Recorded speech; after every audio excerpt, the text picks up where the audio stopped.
technologies, IIMs, Indian Institute of Management, and some central research institutions, which are world-renowned institutions. Previously, education was in the hands of the government. The private people are not given any access to the field of education. Then, after India started to produce the LPG in the 1990s, liberalization, privatization and globalization, even the education sector are open to the private people. As a result, we are having prestigious private universities and institutions such as BITS, Birla Institute of Technology and Science. Probably it was the first private university established much earlier, and we are having some VIT, Vellore Institute of Technology. The world economy have helped the India's growth. Earlier, the Indian economy was insulated from the rest of the world, but now it is closely integrated. Whatever is happening outside, it is having an impact on India, and whatever is happening in India, it is having an impact on the rest of the world. The rate of tariff and quotas. Once upon a time, the India had a high level of tariff and very restrictive quotas, which hindered or prevented the international trade. Now, the tariffs were slashed and the quota was also eliminated to some extent, a large extent. Then after 1990s, the foreign capital have flown abundantly in the form of FDI, foreign direct investment and foreign portfolio investment, which has contributed for the capital formation and which led to the India's economic recovery. Then IT and IT enabled services. The role of India in the field of information technology. It's well known. It's number one in the world. The export of IT services from India is a globally recognized success story. The many large foreign companies, MNCs, are having their offices in India.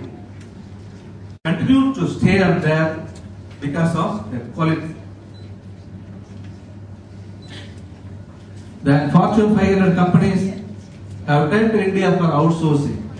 The India is the best outsourcing hub for the multinational corporations, since the lower cost of innovations and operations.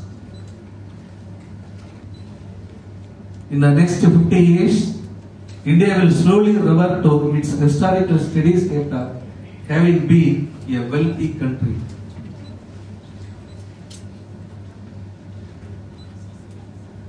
The wealth creation in India is already visible. The cumulative effect of slow but steady economic liberalization, the political stability, the integration with the rest of the world suggest India has a favorable long-term investment environment, not only in the ASEAN region but in the entire world. This was further substantiated by, you might have heard about, a website investorplaceasia.com, and whose author is Robert Su, who normally advocate the investment in China, but in the recent email service dated November 12, 2010, they stated why India is unique. The India's GDP per capita would be around 3,000, while China would be at around 7,500. The China is more than double that of India. In spite of that, India has something that no. Doctor, thank you for the open view of the Indian economy system. I have a small query. It's opening for our people, where we want to invest, our company want to invest. So we should know all those political and into various environments. But what extent is the current possibilities for like Malaysians or Asian countries to invest in India other than IT field? The possibilities. Yes. You are always welcome to India, and India is giving a welcoming hand, and it is giving a helping hand to start industries in India. This is one aspect as an entrepreneur. Another one, as an investor, if you want to invest in the Indian capital market, you can do it in two forms, either as foreign direct investment and foreign portfolio investment. There is no much restriction, and you can repatriate at any time. How is secure for us? See, the Indian capital market, I told you, have eliminated lot of problems associated with this investment.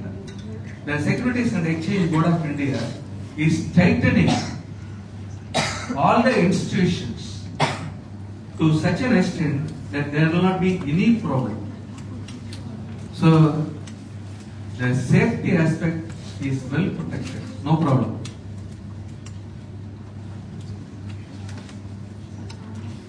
So, the Securities and Exchange Board of India is taking lot of steps to create an investor confidence. For that, it is conducting many seminars or conferences or lectures like this to highlight what are the protection available to investors. Nowadays, the Indian investors were taken to task by certain unscrupulous elements operating in the Indian capital market. Nowadays, they cannot do anything like that. They are all well protected. The investor protection is the theme of the SEBI.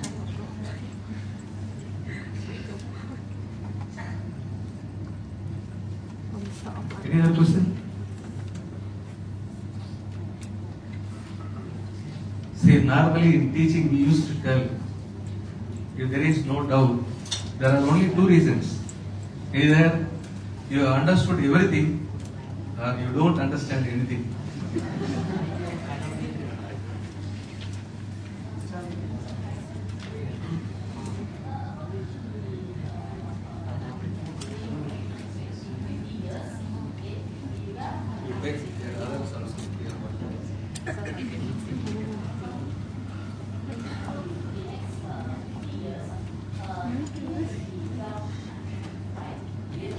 Foreign country in the world.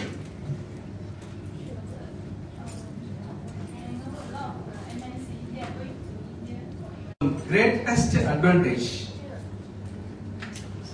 of India ruled by British people for a very long time is the English language. I can claim superiority, open superiority, by comparing with China only on this front.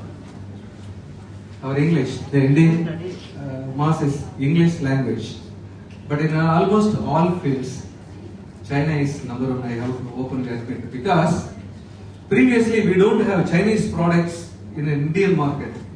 Nowadays, at any place you can find Chinese products. So in the rest of the fields, only China. We cannot compete with China because the labor cost in China is very low. Because it is administrative cost in China.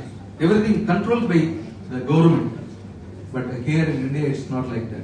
As a result, the cost of production of almost all the products are very high. You take the case of a cell phone costing 5,000 rupees. The same cell phone with the same features, the Chinese cell phones we are getting for 2,500, 50% of the cost. We cannot compete on any other brand except IT.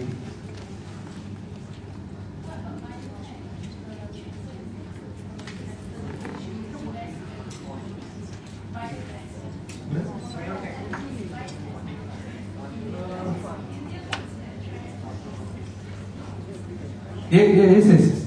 Many MNCs have set up their research institutes in India.